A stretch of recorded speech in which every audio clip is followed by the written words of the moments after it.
പത്തനംതിട്ടയിൽ വ്യത്യസ്ത വാഹനാപകടങ്ങളിൽ 2 യുവാക്കൾ മരിച്ചു. പന്തളം മെഡിക്കൽ മിഷൻ ജംഗ്ഷൻ സമീപമുണ്ടായ വാഹനാപകടത്തിൽ ഉള്ളൂർ സ്വദേശി ആദർശാണ് മരിച്ചത്. 20 വയസ്സായിരുന്നു ആദർശന്. പറന്തൽ മാർ ക്രിസോസ്റ്റം കോളേജിലെ വിദ്യാർത്ഥിയാണ് ആദർശ്. ബൈക്ക് തെന്നി KSRTC ബസ്സിൽ ഇടിക്കുകയായിരുന്നു. കോന്നി പൂവൻപാറയിൽ നിർത്തിയിട്ടിരുന്ന ലോറിയിൽ ബൈക്കിടിച്ച് എലിമുള്ളും പ്ലക്കൽ സ്വദേശി ശരത്ത് മരണപ്പെട്ടു. പുലർച്ചെ 2 മണിക്കാണ് അപകടമുണ്ടായത്. CK അഭിലാൽ വിവരങ്ങളുമായി ചേരുകയാണ്. അഭിലാൽ, ഈ അപകടത്തിന്റെ വിശദാംശങ്ങൾ, അപകടത്തിനിരയായവരുടെ വിവരങ്ങൾ. 2 അപകടങ്ങളാണ്. ആദ്യ സംഭവം പുലർച്ചെ 2 മണിക്ക് കോന്നി പൂവൻപാറ പെട്രോൾ പമ്പിന് സമീപത്താണ്. ബൈക്ക് നിയന്ത്രണം വിട്ട് നിർത്തിയിട്ടിരുന്ന ലോറിയിൽ ഇടിച്ചാണ് അപകടം സംഭവിച്ചത്.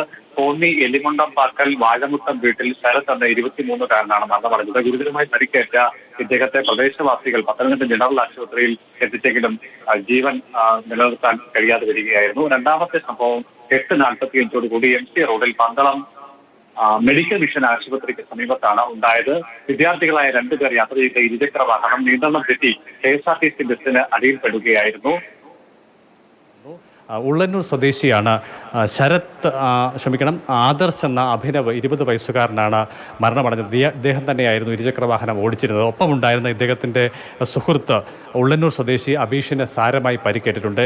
ഇരുവരും പറന്തൽ മാർ ക്രിസോസ്റ്റം കോളേജിലെ MCA 2ാം വർഷ വിദ്യാർത്ഥികളാണ്.